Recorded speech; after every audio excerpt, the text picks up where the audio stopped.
আমাদের চারপাশে কিন্তু একটা গোপন শক্তি লুকিয়ে আছে যা সবকিছুকে চালায়, কিন্তু সবসময় আমরা তাকে দেখতে পাই না।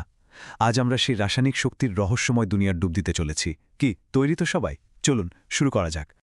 আচ্ছা, কখনো কি ভেবে দেখেছি আমরা যে টেলিভিশনের রিমোট কন্ট্রোলে বোতাম চাপলেই চ্যানেলটা বদলে যায় কিভাবে? বা ধরুন, খেলনা গাড়িতে ব্যাটারি লাগানোর সাথে সাথেই ওটা চলতে শুরু করে কি করে? ব্যাপারটা একদম জাদুর মতো মনে হয়, তাই না? এই জাদুর পেছনের আসল কারিগরটাই হল রাসায়নিক শক্তি। এটা এমন এক ধরনের শক্তি যা বিভিন্ন জিনিসের একদম ভেতরে, মানে তার অণুপরমাণুর মধ্যে ঘুমিয়ে থাকে। আর যখনই সুযোগ পায়, এই লুকানা শক্তিটা জেগে ওঠে আর নানান রকম কাজ করে ফেলে। রাসায়নিক শক্তির সবচেয়ে মজার ব্যাপার কি জানেন? এটা নিজেকে বদলে ফেলতে পারে। মানে এটা রূপ বদল করার একটা জাদুকরী ক্ষমতা আছে।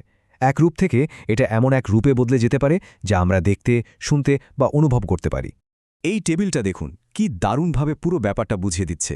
এখানে তিনটা খুব সহজ উদাহরণ আছে। প্রথমে দেখুন কাঠ। যখন আমরা কাঠ পোড়াই, এর ভেতরে থাকা রাসায়নিক শক্তিটা বদলে গিয়ে তাপ আর আলো হয়ে যায়। তারপর ভাবুন তো আতশবাজির কথা। এর ভেতরে থাকা রাসায়নিকগুলো বিক্রিয়া করে কি সুন্দর আলো আর জোরদার শব্দ তৈরি করে। আর সবশেষে আমাদের খুব পরিচিত ব্যাটারি। এর ভেতরেও কিন্তু রাসায়নিক শক্তি থাকে, যা বিদ্যুতে পরিণত হয়ে আমাদের রিমোট বা খেলনাগুলোকে চালায়। কি দারুণ ব্যাপার, তাই না? আর সত্যি বলতে কি, এই রাসায়নিক শক্তি কিন্তু আমাদের পৃথিবীতে সবচেয়ে বেশি কাজে লাগে। আমরা যে রান্না করি, গাড়ি চালাই, সবকিছুই তো আসলে এই রাসায়নিক শক্তির ওপর ভরসা করেই চলে। শুধু যে কলকারখানা বা যন্ত্রপাতিতে এই শক্তি কাজে লাগে তা কিন্তু নয়। সমস্ত জীবজগতের জন্য এই শক্তিটা ভীষণ দরকারি। চলুন তো দেখি গাছপালা আর প্রাণীরা কিভাবে এই শক্তি ব্যবহার করে।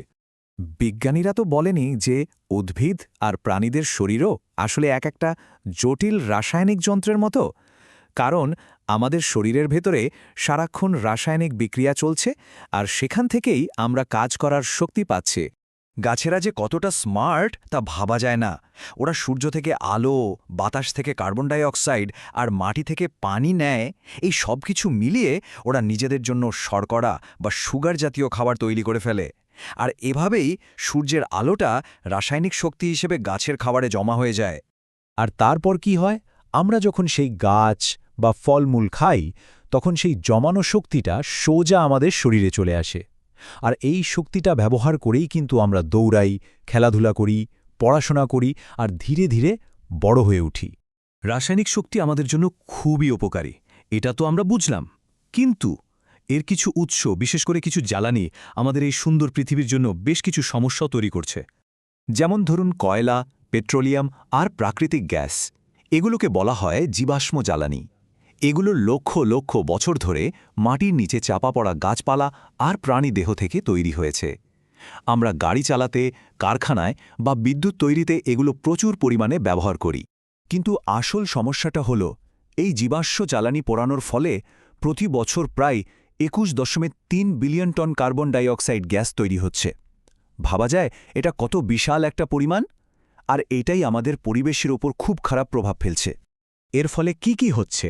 প্রথমত, বাতাসে কার্বন ডাই অক্সাইডের পরিমাণ হু হু করে বেড়ে যাচ্ছে। এই গ্যাসটা একটা কম্বলের মতো, পৃথিবীকে জড়িয়ে ধরে তাপ আটকে রাখে, আর আমাদের গ্রহটা ধীরে ধীরে গরম হয়ে উঠছে। দ্বিতীয়ত, এই জ্বালানি পোড়ালে যে ক্ষতিকর গ্যাস তৈরি হয়, সেগুলো মেঘের সাথে মিশে অ্যাসিড বৃষ্টি হয়ে ঝরে পড়ে, যা পরিবেশের জন্য খুবই বিপজ্জনক। এই ছবিটা দেখলেই পার্থক্যটা একদম পরিষ্কার হয়ে যাবে। বাম দিকে দেখুন, সাধারণ পরিষ্কার বৃষ্টিতে সবকিছু কেমন সতেজ আর সবুজ। গাছপালা সুস্থ আছে, জলাশয়ের প্রাণীরাও বেঁচে আছে।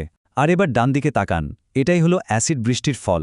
গাছপালা মরে যাচ্ছে, নদী পুকুরের মাছও মারা যাচ্ছে। এই ছবিটাই দেখিয়ে দিচ্ছে এটা আমাদের পরিবেশের জন্য কতটা মারাত্মক। আরেকটা বড় চিন্তার বিষয় হল, এই জীবাশ্ম জ্বালানি কিন্তু পৃথিবীতে অফুরন্ত নয়। এগুলো তৈরি হতে লক্ষ লক্ষ বছর লেগে যায়। আমরা যেভাবে ব্যবহার করছি তাতে এগুলো একদিন না একদিন তো শেষ হয়েই যাবে। তাহলে এখন প্রশ্ন হল, উপায় কি? উপায় একটাই, শক্তি ব্যবহারে আমাদের সবাইকে আরও অনেক বেশি সাবধান হতে হবে। সুতরাং আমাদের সবচেয়ে জরুরি কাজ হল জীবাশ্ম জ্বালানির ব্যবহার কমানো। মানে যতটা না হলেই নয়, ঠিক ততটাই ব্যবহার করা। এর পরিমিত ব্যবহার করতে পারলেই পরিবেশের ওপর চাপ কমবে, আর আমাদের পৃথিবীটাও অনেক ভালো থাকবে। তো আজকের আলোচনাটা শেষ করার আগে চলুন সবাই মিলে একটু ভাবি, এই মূল্যবান শক্তি বাঁচানোর জন্য আর আমাদের পৃথিবীকে রক্ষা করার জন্য আমরা নিজেরা কে কি করতে পারি। উত্তরটা কিন্তু আমাদের নিজেদেরই খুঁজে বের করতে হবে।